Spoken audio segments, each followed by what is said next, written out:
10 drought-tough fruit trees that still deliver heavy yields. Most people believe growing fruit means constant watering, constant care, constant work. But that belief is costing farmers time, money, and missed opportunities, because some of the most productive fruit trees in the world don't need perfect conditions. They were built for stress, dry climates, poor soil, unpredictable rain, and once they're established, that they don't depend on you. They produce year after year with minimal input. Today you'll see 10 of those trees, ranked with the real facts growers need before planting. Propagation methods, actual challenges, and what each tree demands from you in return. Stay to number 1, but it may be the most undervalued productive tree on earth. This isn't about neglect. It's about alignment. When you plant trees adapted to your environment, you stop fighting nature and start benefiting from it. But every tree on this list comes with something most videos won't tell you. The real challenges growers face. We're covering all of it. Number 10, fig tree. The fig tree survives where most fruit trees fail. Deep, aggressive root systems pull moisture from far below the surface, meaning after just 1 to 2 years of establishment, irrigation becomes minimal or completely unnecessary in many climates. A mature tree produces between 20 and 60 kilograms of fruit per season, and some well-managed trees exceed that. Grows best in USDA zones 8 through 11, hot summers, mild winters. Propagation method. Figs are one of the easiest trees to propagate, and that's a major advantage for farmers. The most reliable method is hardwood cuttings. Take a cutting 20 to 30 centimeters long from a healthy branch during the dormant season. Late winter is ideal. Plant it directly into moist soil or a rooting medium, keep it warm, and roots develop within 4 to 6 weeks. You can also propagate through layering, bending a low branch into the soil and allowing it to root while still attached to the mother tree. This works well if you want to expand your fig planting with zero cost. Real challenges. But here's what most farming videos skip. Figs are highly perishable. Fresh fruit has a shelf life of just 2 to 3 days without refrigeration. That means you need a plan before your trees produce. A market, a drying setup, or a processing line. Harvest without an outlet is wasted harvest. Fig trees also spread aggressively through root suckers. Without control, they colonize areas beyond where you planted them. Additionally, in humid climates, they are susceptible to fig rust and fruit rotting fungi, so dry environments are strongly preferred. Number 9, pomegranate. Pomegranates are built for semi-arid environments. They tolerate low rainfall, surviving on as little as 300 to 500 millimeters annually, poor soil, and even slight salinity that would destroy most other crops. Production is consistent, and a single tree can remain productive for 30 years or more. Zone 7 through 12. Harvest window of up to 6 months depending on variety. Propagation method. Pomegranates are propagated through hardwood cuttings, similar to fig. Take cuttings 25 to 30 centimeters long from 1-year-old wood in late winter. Treat the base with rooting hormone and plant in a sandy rooting medium. Rooting takes 2 to 3 months. Alternatively, pomegranates can be grown from seed, but seedlings are highly variable and may not reflect the parent tree's fruit quality. For commercial planting, always use cuttings from a proven, high-yielding variety. Air layering is also used in some regions for faster establishment of select cultivars. Real challenges. Pomegranates look tough, but they're not without demands. The biggest production killer is improper pruning. Without annual pruning to open the canopy, trees overcrowd, airflow drops, and yields fall fast. Pomegranates also crack when rainfall comes after a prolonged dry period. This is called fruit splitting. It's caused by irregular water intake, and it damages your marketable harvest significantly. To reduce cracking, to maintain consistent, even if minimal, irrigation during the fruit swelling stage. Pomegranate butterfly larvae can also bore into fruit. Early season monitoring matters. Number 8, olive tree. Olive trees don't just tolerate drought, they depend on it. Less water during the fruit maturation period actually improves oil content and flavor concentration. They thrive in zones 8 through 11, prefer rocky and well-drained soils, and can live for hundreds of years. A mature tree yields between 15 and 40 kilograms of olives per season, and that climbs as the tree ages. Propagation method.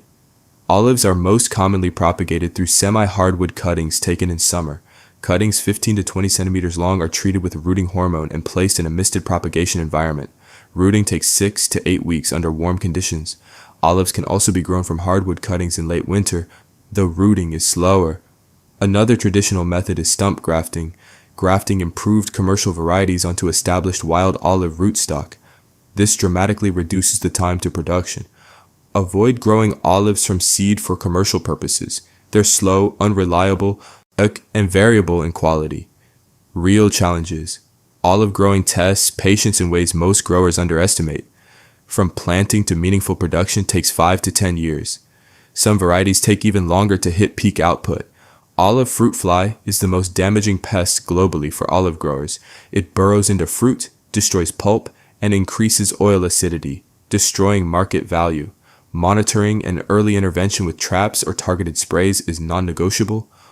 Olives are also alternate bearing. One strong harvest year is often followed by a lighter year. Managing this through pruning and nutrient timing helps stabilize annual output.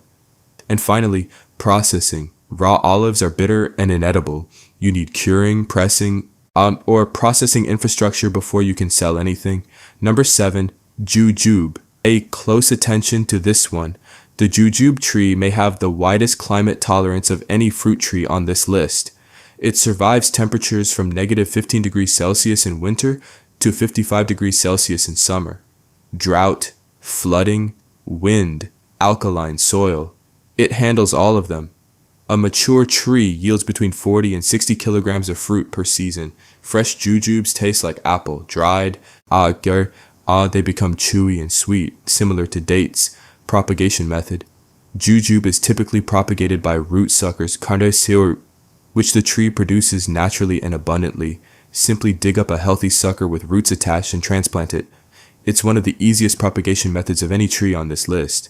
Jujube can also be propagated through root cuttings or grafting onto wild jujube rootstock. Grafting is preferred for commercial varieties because it ensures fruit consistency and speeds up production. Grafted trees can bear fruit within 2 to 3 years. Seed propagation is possible but produces highly variable results and is not recommended commercially. Real challenges show you Jujube's biggest challenge isn't growing, it's selling. In many regions, particularly outside Asia and the Middle East, consumer awareness is still low. May be producing a high quality fruit that your local market has never seen or tasted. I know that means your job doesn't end at harvest.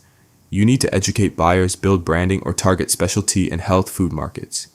The opportunity is real, but so is the marketing work. Jujube trees also produce aggressive root suckers, which can spread well beyond your intended planting zone if unmanaged. Annual removal of suckers around the base keeps the planting controlled. If this is giving you real value, hit like. It helps this reach growers who actually need it. Drop a comment telling me which climate you're farming in. I read everyone. Number 6, Mulberry. Mulberry trees grow faster than almost anything else on this list. Full canopy and meaningful fruit production within 2 to 3 years of planting. They handle drought, heat, poor soil, and even temporary waterlogging. Fruit production extends over 4 to 6 weeks of continuous harvest per season. And beyond fruit, the leaves are a premium feed source for silkworms and livestock, adding a second income stream before the tree even peaks. Propagation method. Mulberry is one of the easiest trees to propagate, which is part of why it spreads so freely. Hardwood cuttings taken in late winter, 20 to 30 centimeters long, they root readily with or without hormone treatment. Simply plant them into moist soil and maintain moisture. Rooting success rates are high. Mulberry can also be propagated through air layering and budding onto established rootstock. Seeds are viable but produce variable offspring. Not ideal for commercial planting where consistent fruit size and quality matter. Real challenges. Here's what most mulberry videos won't say. This tree is messy, it's seriously messy. Ripe fruit drops continuously during harvest season, staining everything beneath it, soil, pathways, equipment, vehicles. If planted near infrastructure, it creates a cleaning and maintenance problem. Birds are heavily attracted to mulberry fruit, and they arrive in large numbers. Without netting, you may be competing with wildlife for your own harvest. Mulberry also has aggressive surface roots that can affect nearby structures, irrigation lines, and other plantings. Placement decisions before planting matter enormously. Number 5, date palm. If you farm in a hot, dry region and the date palm was built for your conditions, it thrives at temperatures up to 50 degrees Celsius, requires minimal water once established, and actually prefers low humidity, dry air. A single mature tree produces between 70 and 100 kilograms of fruit annually. Dates have exceptional shelf life, weeks fresh, months dried, making them one of the most logistics-friendly fruits you can grow.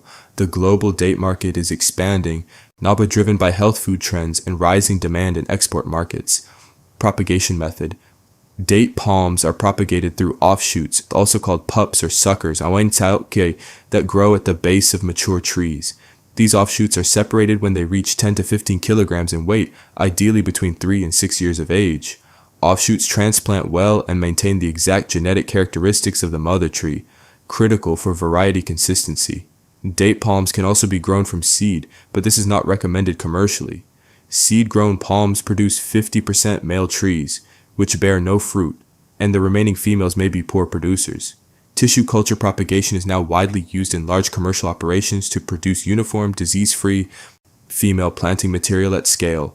Real challenges. Date palms are highly rewarding, but only in the right environment. They require hot, dry air during the fruit ripening phase. High humidity during this stage causes fruit to spoil on the tree before harvest. This makes date growing unsuitable for tropical or coastal humid climates regardless of temperature.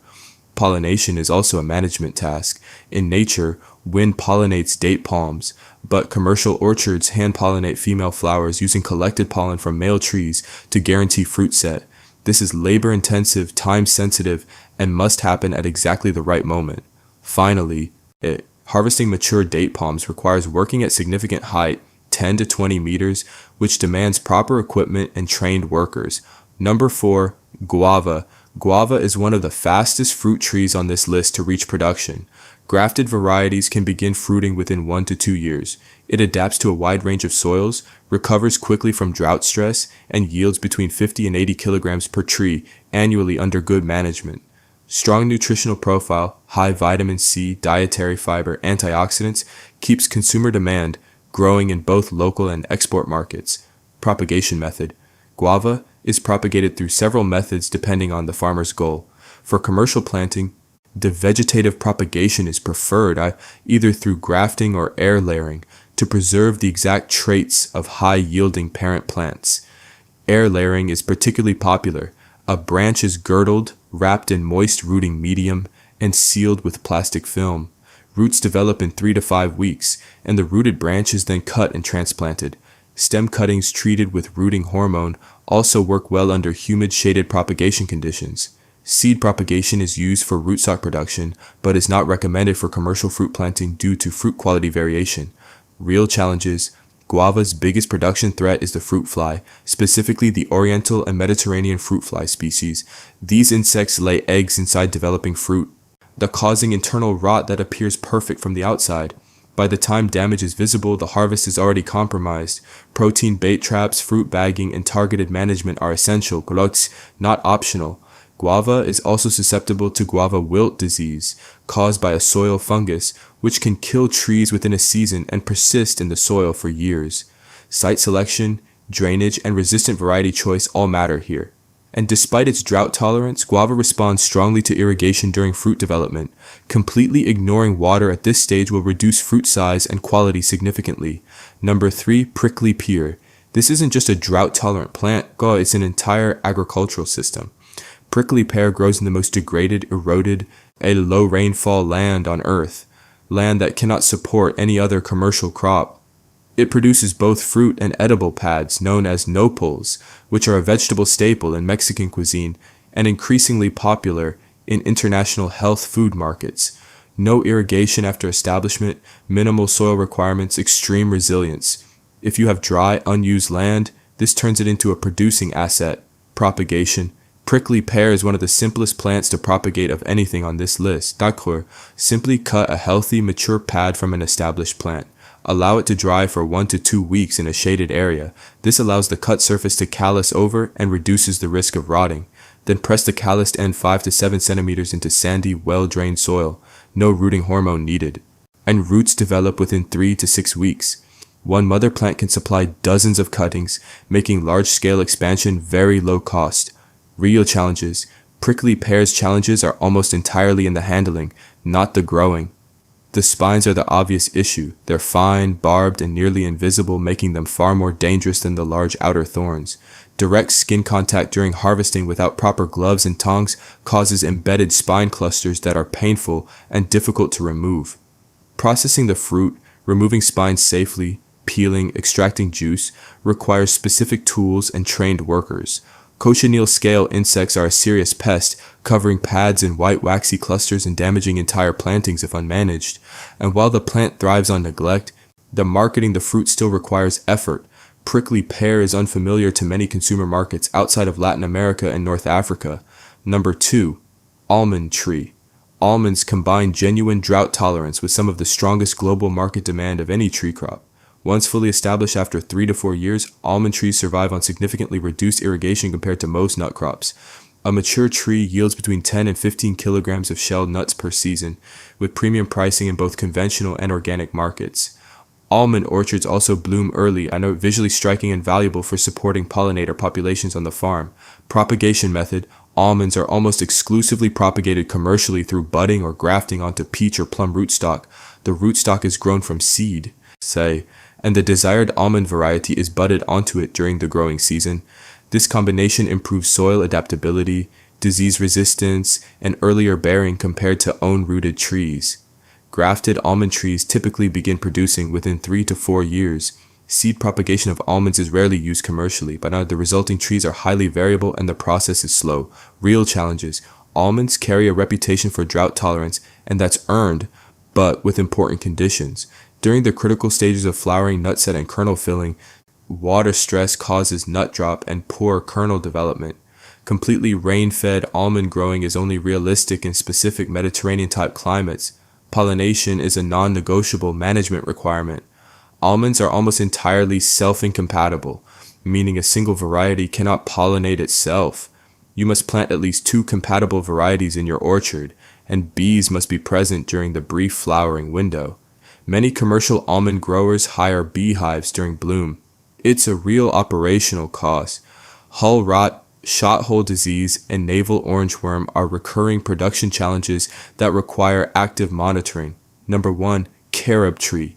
This earns the top position, and if you haven't seriously considered it, here's why you should.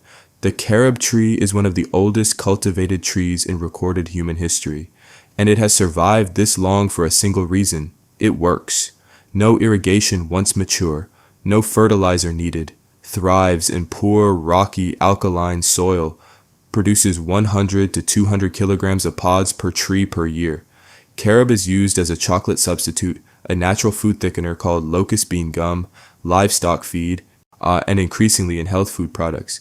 A mature tree lives for well over 100 years and becomes more productive as it ages. Propagation method. Carob propagation requires more patience than most trees on this list, but the methods are well established. The most common commercial method is seed propagation followed by grafting. Seeds have a hard coat and require scarification either by nicking the seed coat or soaking in hot water for 24 to 48 hours before sowing. Seedlings are grown for 1 to 2 years in nursery conditions before being used as rootstock. Grafting a known productive female variety onto this rootstock is then essential, because carob trees are dioecious, meaning there are separate male and female trees. Only female trees produce pods. Without grafting from a known female source, you risk growing male trees that will never produce a single pod. This is perhaps the most important propagation detail for anyone considering carob. Plan your ratio carefully. 1 male tree per 8 to 10 female trees is the typical commercial recommendation for adequate pollination. Real challenges. Carob's primary challenge is time. From planting to first meaningful production takes 5 to 6 years. Full peak production isn't reached until the tree is 15 years old. For farmers operating on short cycles or needing quick cash flow, this is a serious consideration. Pod processing requires equipment. Pods must be cleaned, kibbled, and separated into pulp and seed fractions before they have full market value. Raw pods sold as animal feed return low prices. The high-value product, locust bean gum extracted from the seeds, requires industrial processing that small farms typically cannot do independently. Carob also tends toward alternate bearing, heavy crop one year, lighter the next, which affects cash flow planning. And female trees require male trees nearby for pollination, meaning orchard planning must account for tree-sex ratio from the beginning. Every tree on this list was shaped by difficult environments, and that's exactly what makes them dependable. But none of them are magic. What they offer is a reduction in inputs, not an elimination of management. The real advantage isn't just drought tolerance, It's choosing crops that match your land, your climate, your infrastructure, and your market access. Start with one tree. Learn its propagation, understand its real challenges. That build your system around what actually works in your conditions, and then scale. That's how smart growers build farms that produce more with less, year after year. End screen, subscribe, plus related video. Like this if it helped. Comment below which tree fits your land best, and what region you're farming in. I'll see you in the next one.